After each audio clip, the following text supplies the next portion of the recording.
ಸಂತೋಷ ಅಂತಂದರೆ ಬಂದು ಹೋಗುವ ಭಾವನೆ ಖಂಡಿತ ಅಲ್ಲ. ಅದು ಒಂದು ಬೆಳೆಸುವ ಅಭ್ಯಾಸ. ನಾವು ಬೆಳೆಸ್ಕೋಬೇಕು ಅದನ್ನು. ಪ್ರತಿಯೊಂದು ಕ್ಷಣವನ್ನು ನೀವು ಗಮನಿಸಿ, ಸ್ವೀಕರಿಸಿ, ಕೃತಜ್ಞತೆಯಿಂದ ದೇವರಿಗೆ ನಮಸ್ಕಾರ ಮಾಡಿ. ನಿಮ್ಮ ಜೀವನ ಹಬ್ಬ ಆಗೋದ್ರಲ್ಲಿ ಸಂದೇಹನೇ ಇಲ್ಲ. ಸೊ ನೀವು ಖುಷಿ ಪಡಿ, ಬೇರೆಯವ್ರಿಗೂ ಖುಷಿ ಕೊಡಿ. Hi everyone, welcome back to my channel hello ಹಾದಿವ್ಲೆಕ್ಸ್. ಖುಷಿಯಾಗಿದ್ದೀನಿ ನಾನು. ಯಾಕೆ ಅಂತಂದರೆ ಖುಷಿ ಪಡೋದನ್ನು ನಾವು ಕಲಿಬೇಕು. ಖುಷಿಯಾಗಿರೋದು ಅಂತಂದರೆ ಏನು? ಸೊ ಹಬ್ಬದೂಟ ಮಾಡ್ಕೊಂಡು ತಿನ್ನೋದ, ಅಥವಾ ನಮ್ಮ ಹತ್ರ ಕೋಟ್ಯಾಂತರ ರೂಪಾಯಿ ದುಡ್ಡಿರೋಂಥದ್ದು? ಸೊ ಯಾವುದೂ ಅಲ್ಲ. ಖುಷಿ ಅಂದರೆ ಬೇರೆ ಥರನೇ ಇರುತ್ತೆ. ಫಾರ್ ಎಕ್ಸಾಂಪಲ್ ಏನಪ್ಪ ಅಂತಂದರೆ, ಬೆಳಗ್ಗೆ ಎದ್ದೇಳ್ತೀವಿ. ಸೊ ನಾವು ಉಸಿರಾಡ್ತಾ ಇದ್ದೀವಲ್ವಾ, ಜೀವಂತವಾಗಿದ್ದೀವಲ್ವಾ, ಖುಷಿ ಪಡಿ, ಹೌದಲ್ಲ? ಸೊ ನಂತರ ಎದ್ದು ನಾವು ಒಂದು ಗ್ಲಾಸ್ ನೀರು ಕುಡಿತೀವಿ, ನೀರು ಸಿಗ್ತಾ ಇದೆ ನಮಗೆ, ಖುಷಿ ಪಡಿ. ಅದಾದ ನಂತರ ನಾವು ತಿಂಡಿ ತಿಂತೀವಿ, ಸೊ ನಮಗೆ ಊಟ ಸಿಗ್ತಾ ಇದೆ, ಖುಷಿ ಪಡಿ. ಇಷ್ಟೆಲ್ಲದಕ್ಕೂ ಕಾರಣನಾದ ಆ ದೇವ್ರಿಗೆ ಒಂದು ನಮಸ್ಕಾರ ಹಾಕಿ ಖುಷಿ ಪಡಿ. ಓಕೆ, ಸೊ ಈ ಥರ ನಾವು ಚಿಕ್ಕ ಚಿಕ್ಕ ವಿಷಯಗಳನ್ನು ಕೂಡ ಎಂಜಾಯ್ ಮಾಡೋದನ್ನು ಕಲಿತಾಗ ಮಾತ್ರ ನಾವು ಖುಷಿಯಿಂದ ಇರೋದಕ್ಕೆ ಸಾಧ್ಯ. ಸೊ ಅವ್ರಿಗೆ ಅಷ್ಟಿದೆ, ಇವ್ರಿಗೆ ಇಷ್ಟಿದೆ ಅಂತ ನಾವು ಯೋಚನೆ ಮಾಡ್ತಾ ಹೋದರೆ ಖಂಡಿತ ಜೀವನದಲ್ಲಿ ಖುಷಿಯಾಗಿರೋದಕ್ಕೆ ಆಗೋದಿಲ್ಲ. ಪ್ರತಿಯೊಂದಕ್ಕೂ ನಮ್ಗೆ ಏನಿದೆಯೋ ಅದರಲ್ಲಿ ನಾವು ಖುಷಿ ಪಡೋದನ್ನು ಕಲಿಬೇಕು. ಸೊ ನಾನು ಈಗ ಮಾತಾಡ್ತಾ ಇದ್ದೀನಿ, ಈಗ ಮಾತಾಡೋದು ನನಗೆ ನಿಜವಾಗ್ಲೂ ಖುಷಿ. ಸೊ ಹಾಗಾಗಿ ಯಾವ್ದಾದ್ರು ಒಂದು ಟಾಪಿಕ್ ತೊಗೊಂಡು ಡಿಸ್ಕಸ್ ಮಾಡ್ತಿದ್ರೆ ಬಹಳ ಖುಷಿ ಆಗುತ್ತೆ. ಹಾಗೆ ನಾನು ಟೀಚಿಂಗ್ ಮಾಡ್ತೀನಿ, ಟೀಚಿಂಗ್ ಮಾಡೋದ್ರಿಂದ ಇನ್ನೂ ಖುಷಿ ಆಗುತ್ತೆ ನನಗೆ. ಯಾಕಂತಾರೆ ನಾನು ಮರ್ತ್ಬಿಟ್ಟಿರ್ತೀನಿ, full involvement in subject. So ಹಾಗಾಗಿ ಪ್ರತಿಯೊಂದರಲ್ಲೂ ನಮಗೆ ಯಾವ್ದು ಇಷ್ಟನೋ ಅದರಲ್ಲಿ ಖುಷಿ ಪಡೋದನ್ನು ನಾವು ಕಲಿಬೇಕು. ನಾವು ನಮ್ಮ ಜೀವನದಲ್ಲಿ ಇರುವಂತಹ ಸಣ್ಣ ಸಣ್ಣ ಸಂತೋಷಗಳನ್ನು ಗಮನ ಕೊಡಬೇಕಾಗುತ್ತೆ. ಫಾರ್ ಎಕ್ಸಾಂಪಲ್, ಒಂದು ಬಿಸಿ ಕಾಫಿ ಕುಡಿತೀವಿ, ಅಥವಾ ಬಿಸಿಯಾಗಿರುವಂತಹ ಹಬೆ ಆಡ್ತಾ ಇರೋಂತಹ ಒಂದು ಟೀ ನಮಗೆ ಸಿಕ್ಕಿದೆ ಅಂದರೆ ಅದಕ್ಕಾಗಿ ನಾವು ಖುಷಿ ಪಡಬೇಕು. ಎಷ್ಟೋ ಜನಕ್ಕೆ ಏನೂ ಇರೋದಿಲ್ಲ, ಕುಡಿಯೋಕ್ಕೆ ನೀರು ಸಿಗ್ತಾ ಇರೋದಿಲ್ಲ. ಸೊ ನಾವು ಇದನ್ನೆಲ್ಲ ನೋಡಿದಾಗ ಕಾಫಿ ಕುಡಿಯೋದ್ರಲ್ಲಿ ಕೂಡ ನಾವು ಒಂದು ಖುಷಿ ಪಡಬೇಕಾಗತ್ತೆ. ಹೊರಗಡೆ ನೋಡಿದಾಗ ಮಳೆ ಬರ್ತಾ ಇರುತ್ತೆ, ಸೊ ತಂಪಾದ ಗಾಳಿ ಬರ್ತಿರುತ್ತೆ. ಸೊ ಮಳೆನ ನೋಡಿ ಎಂಜಾಯ್ ಮಾಡಬೇಕು, ಖುಷಿ ಪಡಬೇಕು. ಓಕೆ, ಹಾಗೆ ಯಾರಾದ್ರೂ ಸಂತೋಷವಾಗಿರೋದನ್ನ ನೋಡಬೇಕು. ಫಾರ್ ಎಕ್ಸಾಂಪಲ್, ನಮ್ಮ ಮನೆಯಲ್ಲಿ ಒಂದು ಮಗು ಇರುತ್ತೆ, ತುಂಬಾ ನಗ್ತಿರುತ್ತೆ ಅಥವಾ ಆಟ ಆಡ್ತಿರುತ್ತೆ, ಅದನ್ನ ನೋಡಿ ಖುಷಿ ಪಡಬೇಕು. ಸೊ ಅಂದ್ರೆ ಒಂದೊಂದು ಸಣ್ಣ ಸಣ್ಣ ವಿಷಯಕ್ಕೂ ನಾವು ಖುಷಿ ಪಡೋದನ್ನ ಕಲಿಬೇಕು. ಇಲ್ಲ ಅಂತಂದ್ರೆ ನಾವಿದ್ದು ವೇಸ್ಟ್ ಆಗೋಗ್ಬಿಡುತ್ತೆ. ಯಾವಾಗ್ಲೂ ನಾವು ನೆಗೆಟಿವಿಟಿ ಅಥವಾ ದುಃಖದಿಂದ ಇದ್ರೆ ಖಂಡಿತ ನಮ್ಮ ಜೀವನ ಚೆನ್ನಾಗಿರೋದಿಲ್ಲ. ಯಾವಾಗ್ಲೂ ನಗ್ನಗ್ತಾ ಇರಬೇಕು, ಚಿಕ್ಕ ಚಿಕ್ಕ ವಿಷಯಗಳನ್ನ ಗಮನಿಸಿ ಸಂತೋಷ ಪಡಬೇಕು. ಆಮೇಲೆ ಏನಪ್ಪಾ ಅಂತಂದ್ರೆ, ಇನ್ನೊಂದು ನೆಕ್ಸ್ಟ್ ಪಾಯಿಂಟ್ ಏನಂತಂದ್ರೆ, ಇನ್ನೊಬ್ರಿಗೆ ನಾವು ಹೋಲಿಸ್ಕೋಬಾರ್ದು. ನೋಡಿ, ಅಲ್ಲಿ ಬೇಜಾರಾಗೋಕೆ ಶುರುವಾಗುತ್ತೆ ನಮಗೆ. ಸೊ ಅವ್ರು ಈ ತರ ಇದ್ದಾರೆ, ಹೈ ಲೆವೆಲ್ ಇದ್ದಾರೆ, ಲೋ ಲೆವೆಲ್ ಅಲ್ಲಿ ಇದೆ ನಾವು. ಸೊ ಈ ಥರದನ್ನ ಇನ್ನೊಬ್ಬರ ಜೊತೆ ದಯವಿಟ್ಟು ಕಂಪೇರ್ ಮಾಡ್ಕೊಳಕ್ ಹೋಗ್ಲೇಬೇಡಿ. ನಮ್ಗಿರೋದು ನಮ್ಗಿರುತ್ತೆ, ಅವ್ರಿಗಿರೋದು ಅವ್ರಿಗಿರುತ್ತೆ.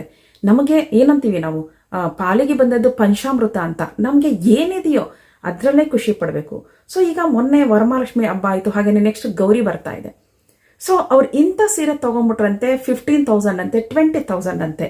ನಾನು ಕೇವಲ 5,000 ತೊಗೊಂಡಿದ್ದೀನಿ. ಖಂಡಿತ ಖುಷಿ ಪಡಿ. ಯಾಕೆ ಅಂತಂದರೆ ಇಷ್ಟು ನಮಗೆ 5,000 ತೊಗೊಳ್ಳೋಷ್ಟಾದ್ರು ದೇವ್ರು ಕೊಟ್ಟಿದ್ದಾನಲ್ವ ನಮಗೆ. ದಯವಿಟ್ಟು ಕಂಪೇರ್ ಮಾಡ್ಕೊಳಕ್ಕೆ ಹೋಗ್ಬೇಡಿ. ಕಂಪೇರ್ ಮಾಡ್ಕೊಂಡಷ್ಟು ನಮಗೆ ದುಃಖ ಹೆಚ್ಚಾಗುತ್ತೆ ಹೊರತು ಖುಷಿಯಾಗಿರೋದಕ್ಕೆ ಆಗಲ್ಲ. ಯಾಕಂದರೆ ಆ ಕ್ಷಣದಲ್ಲಿ ನಮ್ಗೆ ಎಷ್ಟು ಬೇಜಾರಾಗುತ್ತೆ ಅಂತಂದರೆ ಮುಂದಿನ ಯಾವ ಕೆಲಸದಲ್ಲೂ ಇಂಟ್ರೆಸ್ಟ್ ಬರಲ್ಲ ನಮಗೆ. ದಿನವಿಡೀ ಬೇಜಾರಲ್ಲೇ ಇರ್ತೀವಿ. ಆ ಬೇಜಾರು ಏನಾಗ್ತಾ ಹೋಗುತ್ತೆ ಅಂದರೆ ನಮ್ಮ ಹೆಲ್ತ್ ಮೇಲೆ, ನಮ್ಮ ಮೇಲೆ, ನಮ್ಮ ಸುತ್ತಮುತ್ತ ಇರುವಂತಹ ಜನಗಳ ಮೇಲೆ ಎಫೆಕ್ಟ್ ಆಗ್ತಾ ಹೋಗುತ್ತೆ. ಹಾಗಾಗಿ ಈ ಥರರೊಂದಿಗೆ ಹೋಲಿಕೆಯನ್ನು ನಾವು ಕಡಿಮೆ ಮಾಡ್ಕೋಬೇಕು. ಸೊ ಅವ್ರಿಗಿಂತ ಬೆಟರ್ ಅಂತ ನಾವು ಅಂದ್ಕೋಬೇಕು. ಯಾಕಂದರೆ ನಮಗಿಂತ ಕೆಳಗಡೆ ಇರೋರು ಬೇಕಾದಷ್ಟು ಜನ ಇರ್ತಾರೆ. ಸೊ ಹಾಗಾಗಿ ಬೇರೆಯವರೊಂದಿಗೆ ಹೋಲಿಸ್ಕೊಂಡು ಯಾವುದೇ ವಿಚಾರದಲ್ಲಿ ದುಃಖ ಪಡಕ್ಕೆ ಹೋಗ್ಬೇಡಿ. ಖಂಡಿತ ನಾವು ಚೆನ್ನಾಗಿದ್ದೀವಿ ಅಂತಲೇ ಖುಷಿ ಪಡ್ಬೇಕು ನಾವು. ಇನ್ನೊಂದು ಇಂಪಾರ್ಟೆಂಟ್ ಥಿಂಗ್ ಏನಂತಂದರೆ, ಆಗಿ ಹೋಗಿರೋದಕ್ಕಾಗಿ ಪಶ್ಚಾತ್ತಾಪ ಪಡೋದು ಅಥವಾ ಭವಿಷ್ಯದ ಚಿಂತೆ ಮಾಡಿಕೊಂಡು ಅದನ್ನೇ ಕೊರ್ಕೊಂಡು ಕೂತ್ಕೊಳ್ಳೋದು, ಮುಂದೆ ಏನು ಅಂತ. ಅದೆರಡನ್ನೂ ಬಿಟ್ಟು ನೀವು ಪ್ರಸ್ತುತ ಕ್ಷಣವನ್ನು ಸಂತೋಷದಿಂದ ಕಳೀರಿ. ಈ ಕ್ಷಣದಲ್ಲಿ ಏನು ನಡೀತಾ ಇದೆ ಅದನ್ನ ಎಂಜಾಯ್ ಮಾಡಿ. ಸೊ ಆಗೋಗಿದ್ದನ್ನ ಚಿಂತೆ ಮಾಡೋದು ಅಥವಾ ಮುಂದಿನ ಚಿಂತೆ ಮಾಡೋದು ಎರಡೂ ಒಳ್ಳೆಯದಲ್ಲ. ಎಷ್ಟು ಬೇಕೋ ಅಷ್ಟು ಚಿಂತೆ ಮಾಡಿ. ಆದರೆ ಅವೆರಡನ್ನೂ ಚಿಂತೆ ಮಾಡ್ತಾ ಕೂತ್ರೆ ನೀವು ಈಗ ಇರುವ ಸಂತೋಷವನ್ನು ಕಳ್ಕೊಂಡ್ಬಿಡ್ತೀರ. ಸೊ ಹಾಗಾಗಿ ಆಗೋಗಿರೋದನ್ನ ಅಥವಾ ಮುಂದೆ ಆಗೋದನ್ನ ಜಾಸ್ತಿ ಯೋಚನೆ ಮಾಡಕ್ಕೆ ಹೋಗ್ಬೇಡಿ. ಈಗಿರೋದನ್ನ ಆನಂದದಿಂದ ಇರಿ, ಈಗಿರೋದನ್ನ ನೆನೆಸ್ಕೊಂಡು. ಇಲ್ಲ ಅಂತಂದ್ರೆ ಆ ಥರದ ವಿಚಾರಗಳು ನಮ್ಮ ಸಂತೋಷವನ್ನ ಕಿತ್ಕೊಂಡ್ಬಿಡುತ್ತೆ. ಓಕೆನಾ? ಹಾಗೇನೆ ನೀವೇನಾದ್ರೂ ತಿಂಡಿ ತಿನ್ನೋದಾಗಿರ್ಲಿ ಅಥವಾ ಊಟ ಮಾಡೋದಾಗಿರ್ಲಿ, ನಮ್ಗೆ ಏನ್ ಸಿಕ್ಕಿದ್ರೂ ಸಂತೋಷ ಪಡ್ಬೇಕು ನಾವು. ಸಪೋಸ್ ಇವಾಗ ನಿಮ್ಗೆ ಒಂದು ದೊಡ್ಡ ಊಟ ಸಿಗ್ಬೇಕು ಅಂತ ಏನಿಲ್ಲ, ಒಂದು ಚೆನ್ನಾಗಿರೋ ಒಂದು 5 ಸ್ಟಾರ್ ಹೋಟೆಲ್ ಇಂದ ತರಿಸ್ಕೊಂಡಿರೋ ಊಟ ಸಿಗ್ಬೇಕು ಅಂತ ಏನಿಲ್ಲ. ಒಂದು ಇಡ್ಲಿನೇ ತಿನ್ನಿ ಅದನ್ನು ಸಂತೋಷದಿಂದ ತಿನ್ನಿ, ಖುಷಿಯಿಂದ ತಿನ್ನಿ. ಯಾಕೆ ಅಂತಂದರೆ ಅಷ್ಟು ಸಿಗದಿರೋಂತಹ ಜನ ಬೇಕಾದಷ್ಟು ಜನ ಇದ್ದಾರೆ ಪ್ರಪಂಚದಲ್ಲಿ. ನಮ್ಗೆ ಇಷ್ಟು ಸಿಕ್ಕಿದೆ, ನಾವು ಸಂತೋಷದಿಂದ ಅದನ್ನು ತಿನ್ನಬೇಕು. ಓಕೆನಾ? ಆಮೇಲೆ ತಿನ್ಬೇಕಾದ್ರೂ ಅಷ್ಟೇ ಅದನ್ನು ಎಂಜಾಯ್ ಮಾಡ್ಕೊಂಡು ತಿನ್ನಿ. ನೀವು ಯಾವುದೋ ಬೇಕಾಗದಿರೋ ವಿಚಾರನ ಯೋಚನೆ ಮಾಡಬಾರ್ದು ತಲೆನಲ್ಲಿ ಇಟ್ಕೊಂಡು ನಾವು. ಸೊ ಈಗ ಅಟ್ ಪ್ರೆಸೆಂಟ್ ನಾವೇನು ಮಾಡ್ತಾ ಇದ್ದೀವಿ ಅದನ್ನು ಮಾತ್ರ ಯೋಚನೆ ಮಾಡಬೇಕು. ಅಷ್ಟೇ ಅಲ್ಲ, ಅದ್ರ ಜೊತೆಗೆ ನಾವು ಊಟ ಮಾಡಬೇಕಾದ್ರೆ ಮೊಬೈಲ್ ನೋಡಬಾರ್ದು, ಸ್ಕ್ರಾಲ್ ಮಾಡಬಾರ್ದು. Mobile scrolling ನಿಲ್ಲಿಸ್ಬಿಡ್ಬೇಕು. ಸೊ ನೀವು ನೋಡಿ, ಒಂದು ಹಾಫ್ ಆನ್ ಅವರ್ ಮೊಬೈಲಿಂದ ದೂರ ಇದ್ದು ನೋಡಿ, ನಮ್ಮ ಮನಸ್ಸಿಗೆ ಎಷ್ಟು ನೆಮ್ಮದಿ ಸಿಗುತ್ತೆ ಅಂತ. ಖಂಡಿತ ಟಿ ವಿ ವಾಚ್ ಮಾಡಬಾರ್ದು ಊಟ ಮಾಡಬೇಕಾದ್ರೆ. ಇದನ್ನೆರಡೂ ಯಾಕೆ ಹೇಳ್ತಿದ್ದೀನಿ ಅಂತಂದರೆ, ಇದರಿಂದ ನಮ್ಮ ಖುಷಿ ಹಾಳಾಗುತ್ತೆ. ಹೇಗೆ? ನಾವು ಏನು ತಿಂತಾ ಇದ್ದೀವಿ ಅಂತ ಗೊತ್ತಾಗ್ತಿಲ್ಲ ನಮಗೆ, ಏನು ಮಾಡ್ತಾ ಇದ್ದೀವಿ ಅಂತ ಗೊತ್ತಾಗ್ತಿಲ್ಲ ನಮಗೆ, ಅದರ ವಾಸನೆ ಗೊತ್ತಾಗ್ತಿಲ್ಲ, ಯಾವ ತಿಂಡಿ ತಿಂತಾ ಇದ್ದೀವಿ ಅಂತ ಗೊತ್ತಾಗ್ತಿಲ್ಲ ನಮಗೆ. ಸೊ ಇಡ್ಲಿ ಹೇಗಿರುತ್ತೆ ಅಂತ ನಮಗೆ ಗೊತ್ತಾಗಬೇಕು, ಅದರ ರುಚಿ ಗೊತ್ತಾಗಬೇಕು, ಅದರ ವಾಸನೆ ಗೊತ್ತಾಗಬೇಕು, ಎಷ್ಟು ಪ್ರಮಾಣದಲ್ಲಿ ತಿಂದ್ವಿ ಅನ್ನೋದು ಕೂಡ ಗೊತ್ತಾಗಬೇಕು. ಅದನ್ನು ಎಂಜಾಯ್ ಮಾಡ್ಕೊಂಡು ತಿನ್ನೋದು ಅಂತಾರೆ. ಸೊ ಇದರಿಂದ ಖಂಡಿತ ನಮಗೆ ಖುಷಿ ಸಿಗುತ್ತೆ. ಸೊ ಏನೋ ತಿನ್ಬೇಕಲ್ಲ ಅಂತ ಗಬಗಬಾ ತಿನ್ನೋದು, ಮೊಬೈಲ್ ನೋಡ್ಕೊಂಡು ತಿನ್ನೋದು ಅಥವಾ ಟಿ ವಿ ವಾಚ್ ಮಾಡ್ಕೊಂಡು ತಿನ್ನೋದು ಖಂಡಿತ ಅದು ಸರಿ ಅಲ್ಲ. ಅದು ನಮ್ಮ ಖುಷಿಯನ್ನು ಕಿತ್ಕೊಂಡ್ಬಿಡುತ್ತೆ. ಹಾಗೆ ಇನ್ನೂ ಒಂದು ಇಂಪಾರ್ಟೆಂಟ್ ಥಿಂಗ್ ಏನಂದರೆ, ನಮಗೆಲ್ಲರಿಗೂ ಯಾವುದ್ರಲ್ಲಿ ಇಂಟ್ರೆಸ್ಟ್ ಇದೆ ಅನ್ನೋದನ್ನು ನಾವೇ ಕಂಡುಹಿಡ್ಕೋಬೇಕು. ಸಪೋಸ್ ಈಗ ನನಗೆ ಈ ಥರ ಮಾತಾಡೋದ್ರಲ್ಲಿ ತುಂಬ ಖುಷಿ ಇರುತ್ತೆ, ಆಮೇಲೆ ಮ್ಯಾಥಮೆಟಿಕ್ಸ್ ಟೀಚ್ ಮಾಡೋದ್ರಲ್ಲಿ ನನಗೆ ತುಂಬ ಖುಷಿ ಕೊಡುತ್ತೆ. ಸೊ ಈ ಥರದನ್ನು ನಾನು ಪ್ರಾಕ್ಟೀಸ್ ಮಾಡ್ಕೋಬೇಕು. ನನಗೆ ಯಾವುದ್ರಲ್ಲಿ ಇಂಟ್ರೆಸ್ಟ್ ಇದೆ, ನನಗೆ ಯಾವುದು ಖುಷಿ ಕೊಡ್ತಾ ಇದೆ. ಫಾರ್ ಎಕ್ಸಾಂಪಲ್, ನಿಮಗೆ ಹಾಡೋದು ಖುಷಿ ಆಗಬಹುದು, ಸಿಂಗಿಂಗ್, ಓಕೆ. ಆಮೇಲೆ ಡ್ರಾಯಿಂಗ್ ಇಷ್ಟ ಆಗಬಹುದು, ಅಥವಾ ನಿಮ್ಗೆ ಏನಾದ್ರು ಗಾರ್ಡನಿಂಗ್ ಇಷ್ಟ ಆಗ್ಬೋದು, ಒಂದು ಲೈಟಾಗಿ ವಾಕ್ ಹೋಗೋದು ಇಷ್ಟ ಆಗ್ಬೋದು, ಒಂದು ಒಳ್ಳೆ ಫ್ರೆಂಡ್ಸ್ ಜೊತೆ ಚಾಟ್ ಮಾಡಬೇಕು, ಎಷ್ಟು ಬೇಕೋ ಅಷ್ಟು, ಅದರಿಂದ ಖುಷಿ ಆಗ್ಬೋದು. ಸೊ ಹೀಗೆ ಹಲವಾರು ವಿಷಯಗಳನ್ನು ನಾವು ರೂಢಿಸ್ಕೋಬೇಕು. ಯಾವುದು ನಮಗೆ ಇಷ್ಟವಾಗಿರೋಂಥದ್ದನ್ನು ರೂಢಿಸ್ಕೊಂಡು ಅದರಲ್ಲಿ ನಾವು ಖುಷಿ ಪಡಬೇಕು. ಓಕೆ, ವೇಸ್ಟ್ ಆಫ್ ಟೈಮ್ ಮಾಡಬಾರ್ದು. ನಾವು ದಿನದ 24 ಗಂಟೆನಲ್ಲಿ at least half an hour 30 minutes ಆಗಲಿಲ್ಲ ಅಂದರೆ 15 ಮಿನಿಟ್ಸ್ ಆದರೂ ನಿಮಗಾಗಿ ನೀವು ಕೊಟ್ಕೊಳ್ಳಿ. ಇದರಿಂದ ನಮಗೆ ಖಂಡಿತ ಖುಷಿ ಸಿಗುತ್ತೆ. ಇರೋ 24 ಅವರ್ಸ್ನು ನಾವು ಬೇರೆದಕ್ಕೆ ಕಾಲ ಕಳೆದ್ರೆ ನಮ್ಮ ಬಗ್ಗೆ ನಾವು ಯೋಚನೆ ಮಾಡೋಕ್ಕಾಗಲ್ಲ, ನಾವು ಖುಷಿಯಾಗಿರೋದಕ್ಕೆ ಸಾಧ್ಯನೇ ಇಲ್ಲ. ನಮ್ಗೆ ಏನು ಇಷ್ಟ, ನಮ್ಗೆ ಏನು ಕಷ್ಟ ಅನ್ನೋದು ಗೊತ್ತೇ ಆಗಲ್ಲ ಅವಾಗ. ಸೊ ಹಾಗಾಗಿ ಆ 30 ಮಿನಿಟ್ಸ್ ಅಲ್ಲದೆ ಇರೋನು 15 ಮಿನಿಟ್ಸ್ನ ನಿಮಗೋಸ್ಕರ ಕೊಟ್ಕೊಂಡು ನಿಮ್ಮ ಇಷ್ಟ ಕಷ್ಟಗಳನ್ನು ನಿಮ್ಮೊಂದಿಗೆ ಮಾತಾಡಬೇಕು. ನೀವು ಇನ್ನೊಬ್ಬರಾಗಿ ನಿಂತ್ಕೋಬೇಕು. ನಿಮ್ಮ ಆತ್ಮವನ್ನು ಸೈಡಿಗಿಟ್ಟು ನೀವು ಅದ್ರ ಜೊತೆ ಸಂವಾದ ಮಾಡಬೇಕು. ಅದಕ್ಕೆ ಏನಿಷ್ಟ ಅನ್ನೋದನ್ನ ತಿಳ್ಕೊಬೇಕು ನೀವು. ಯಾಕಂದರೆ ನಾವು ಚೆನ್ನಾಗಿರ್ಬೇಕಲ್ವಾ. ಸೊ ಹಾಗಾಗಿ ನಮ್ಮ ಖುಷಿ ಕೂಡ ಇಂಪಾರ್ಟೆಂಟ್ ಆಗುತ್ತೆ. ನಮಗೆ ಏನು ಖುಷಿ ಕೊಡುತ್ತೋ ಅದನ್ನೇ ಮಾಡೋದು ಇಂಪಾರ್ಟೆಂಟ್ ಆಗುತ್ತೆ. ಇನ್ಯಾವ ಥರ ಖುಷಿ ಪಡ್ಬೋದು ಅಂತಂದರೆ, ಫಾರ್ ಎಕ್ಸಾಂಪಲ್ ಈಗ ಒಂದು ಚಿಕ್ಕ ಉದಾಹರಣೆ ಹೇಳ್ತೀನಿ ನಾನು. ಯಾರೊಬ್ರಿಗೆ ಸಹಾಯ ಮಾಡಿ, ಅದರಿಂದ ಖುಷಿ ಸಿಗುತ್ತೆ, 100% ಖುಷಿ ಸಿಗುತ್ತೆ. ಯಾಕೆ ಅಂತಂದರೆ, ನಾವು ರೋಡಲ್ಲಿ ಹೋಗ್ತಾ ಇರ್ತೀವಿ, ಆ ರೋಡಲ್ಲಿ ಹೋಗೋದು ಬೇಡ, ಮನೆದೇ ತೊಗೊಳ್ಳೋಣ. ಈಗ ನಾವು ಮನೆಯಲ್ಲಿ ಏನೋ ಒಂದು ನಮ್ಮ ತಾಯಿಗೆ ಅಥವಾ ನಮ್ಮ ತಂದೆಗೆ ಅಥವಾ ನಮ್ಮ ಅಕ್ಕ ತಂಗಿಗೆ ಅಥವಾ ನಮ್ಮ ಮಕ್ಕಳಿಗೆ ಸಹಾಯ ಮಾಡಿದಾಗ ಖಂಡಿತ ಖುಷಿ ಸಿಗುತ್ತೆ. ಆ ಖುಷಿನ ಎಂಜಾಯ್ ಮಾಡಿ ನೀವು. ಯಾಕೆ ಅಂತಂದರೆ ಆ ವಿಚಾರದಲ್ಲಿ ಸಿಗುವಂತಹ ಖುಷಿ ನಮ್ಗೆ ಇನ್ಯಾವುದ್ರಲ್ಲೂ ಸಿಗಲ್ಲ. ಶಾಂತಿ ಸಿಗುತ್ತೆ ಮನಸ್ಸಿಗೆ. ನಾನು ಇವತ್ತು ಹೆಲ್ಪ್ ಮಾಡಿದ್ದೀನಿ ಇವರಿಗೆ ಅನ್ನೋದನ್ನ ನಮ್ಮ ಮೈಂಡಲ್ಲಿ ಉಳಿತಾ ಹೋಗುತ್ತೆ. ಸೊ ನಾವು ಇವ್ರಿಗೆ ಹೆಲ್ಪ್ ಮಾಡಿದ್ದೀನಿ, ಇವ್ರಿಗೆ ಸಹಾಯ ಮಾಡಿದ್ದೀನಿ. ಸೊ ನಾವು ಅಮ್ಮನಿಗೆ ಇವತ್ತು ನಾನು ನೀರು ಕೊಟ್ಟಿದ್ದೀನಿ, ರೋಡಲ್ಲಿ ಹೋಗ್ತಾ ಒಬ್ರಿಗೆ ರೋಡ್ ಕ್ರಾಸ್ ಮಾಡೋದಕ್ಕೆ ಸಹಾಯ ಮಾಡಿದ್ದೀನಿ, ಒಬ್ರಿಗೆ ಡ್ರಾಪ್ ಮಾಡಿದ್ದೀನಿ, ಇನ್ನೇನೋ ಮತ್ತೊಂದು.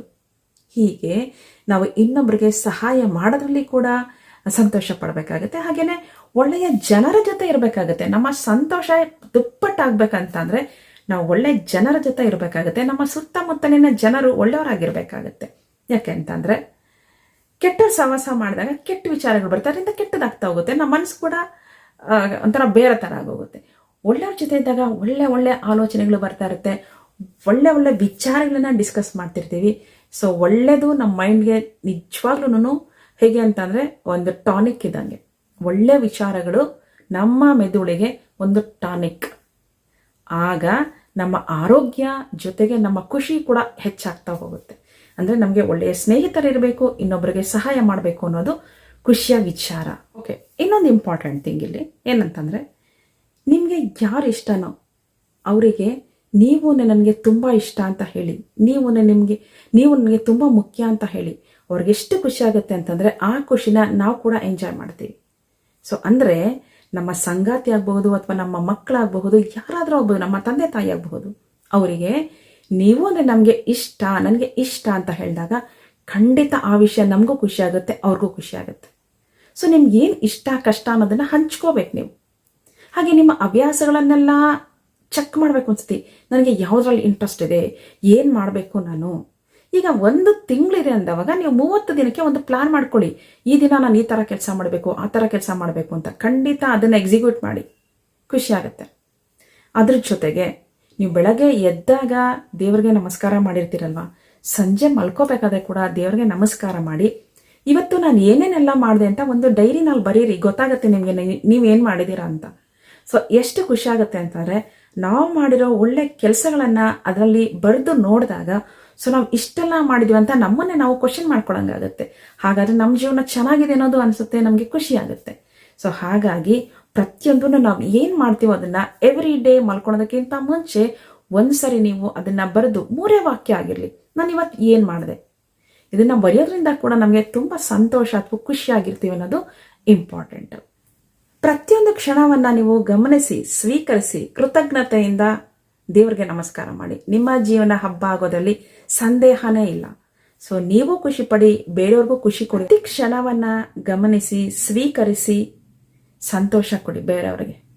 ಸೊ ಅಂದರೆ ನಾವಿರೋ ಜಾಗದಲ್ಲಿ ಎಲ್ಲೆಲ್ಲಿ ನಾವಿರ್ತೀವೋ ಅಲ್ಲೆಲ್ಲ ಸಂತೋಷವನ್ನು ಹಂಚಿ ಸಂತೋಷವನ್ನು ಪಡಿ ಅಂತ ಹೇಳ್ತಾ ಇವತ್ತಿನ ವ್ಲಾಗನ್ನು ನಾನು ಮುಗಿಸ್ತಾ ಇದ್ದೀನಿ ಕೊಡಿ ಅಂತ ಹೇಳ್ತಾ ಇವತ್ತಿನ ವ್ಲಾಗನ್ನು ನಾನು ಮುಗಿಸ್ತಾ ಇದ್ದೀನಿ. ನಿಮಗೆಲ್ಲ ಈ ವ್ಲಾಗ್ ಇಷ್ಟ ಆಗಿದೆ ಅಂತ ಅಂದ್ಕೊಳ್ತಾ ಇದ್ದೀನಿ.